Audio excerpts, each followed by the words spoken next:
నేను చూడరు వీళ్ళని ఎన్ని రకాలుగా. పాపం దేవిని చూస్తే బాధ అనిపించింది. ఏవైతే సెక్షన్స్ ఉన్నాయో కొన్ని సెక్షన్స్, అన్ని సెక్షన్స్ బిలో 7 years సంబంధించిన వరకు ఉన్నాయి. అందులో మేము కోర్టుకు చెప్పడం జరిగింది, ఎక్కడ కూడా విక్టిమ్ ఎవరైతే అంటున్నారో ఎక్కడ కూడా పేరు చెప్పడం కానీ అదేవిధంగా వారి యొక్క స్టేట్మెంట్ రికార్డ్ చేయడం కూడా జరగలేదని కూడా మేము చెప్పడం జరిగింది. ఎందుకంటే ఎక్కడ కూడా లా ప్రకారంగా ఒక తప్పు జరిగిందన్నప్పుడు ఎవరికైతే అన్యాయం జరిగిందని చెప్పబడుతుందో ఆ వ్యక్తి యొక్క స్టేట్మెంట్ కంపల్సరీ రికార్డ్ చేయాలి.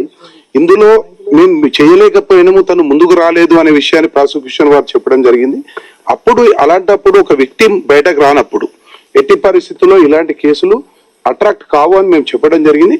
అదేవిధంగా ఒక్కటి మాత్రం చెప్పదలుచుకున్నాం, తెలంగాణ ప్రభుత్వానికి, ప్రధానంగా సీఎం రేవంత్ రెడ్డి గారికి, తెలంగాణ రాష్ట్రం ఏర్పడిన తర్వాత ఇప్పటి వరకు కొంతమంది యూట్యూబ్ జర్నలిస్టులను అరెస్ట్ చేశారు కానీ ఏ వర్కింగ్ జర్నలిస్టు కూడా తెలంగాణ ప్రభుత్వం వచ్చిన తర్వాత అరెస్ట్ చేయలేదు.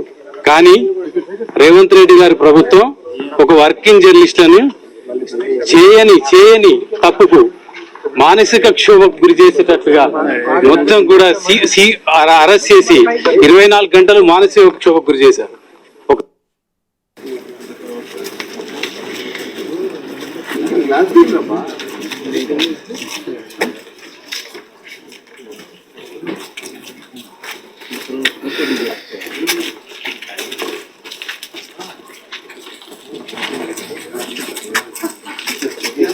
చూడండి, ఏదో ఉగ్రవాదులు దాడులు చేసినంతగా ఈ ప్రభుత్వం ఎంత దుర్మార్గంగా వ్యవహరిస్తుంది.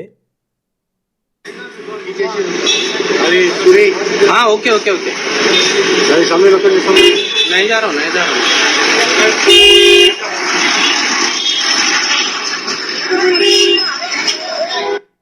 నమస్కారం, నేను ఎన్టీవీ యాంకర్ దేవిని మాట్లాడుతున్నాను.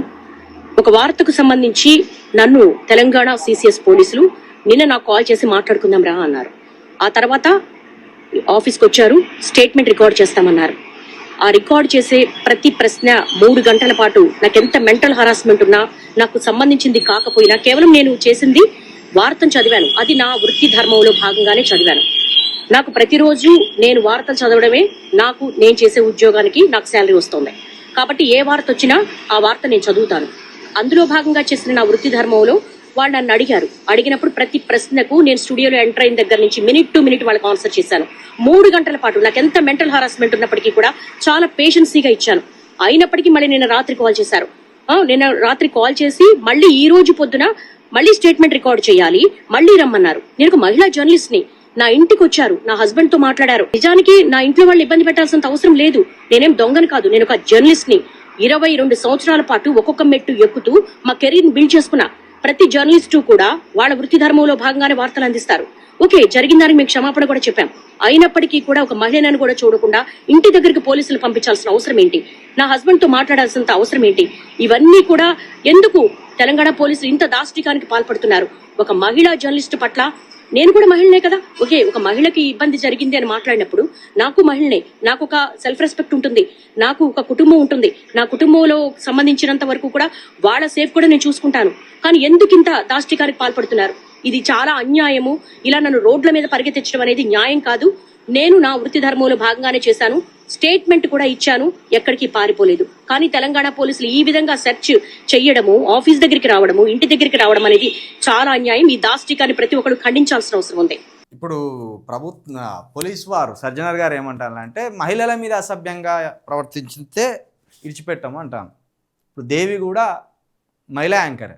ఇప్పుడు మొత్తానికి ఇన్ని రోజులు దేవి అనే ఒక మహిళా యాంకరు ఎన్టీవీలో మాత్రమే కనబడేది. పాపం ప్రభుత్వం పుణ్యమా అని పాపం ఇప్పుడు రోడ్ల మీదకి వచ్చి తన గోడు చెప్పుకోవాల్సిన పరిస్థితి వచ్చింది. వాళ్ళు చేసిన నేరమేంది అసలు? ఇప్పుడు దేవి చేసిన నేరమేంది? దేవి చేతికి యాంకర్గా ఒక స్క్రిప్ట్ అందుతుంది, ఆ స్క్రిప్ట్ను తెర మీద చదువుతుంది. ఆమె చేసింది ఆ నేరం. సరే, మంత్రుల మీద కావచ్చు, ఐపీఎస్ల మీద కావచ్చు వచ్చిన ఆ అభ్యంతరకర న్యూస్ని ఎవరు కూడా సమర్థిస్తలేరు.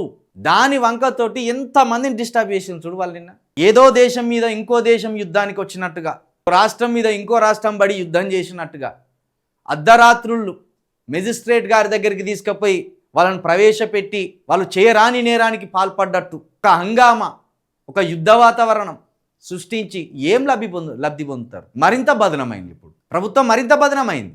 ఛానల్ అధినేతలతోటి కొట్లాడలేక సామాన్య జర్నలిస్టులను ఇబ్బంది పెట్టాలనే ఒక దుర్మార్గమైన ప్రభుత్వ ఆలోచనని ప్రజలు అర్థం చేసుకున్నారు.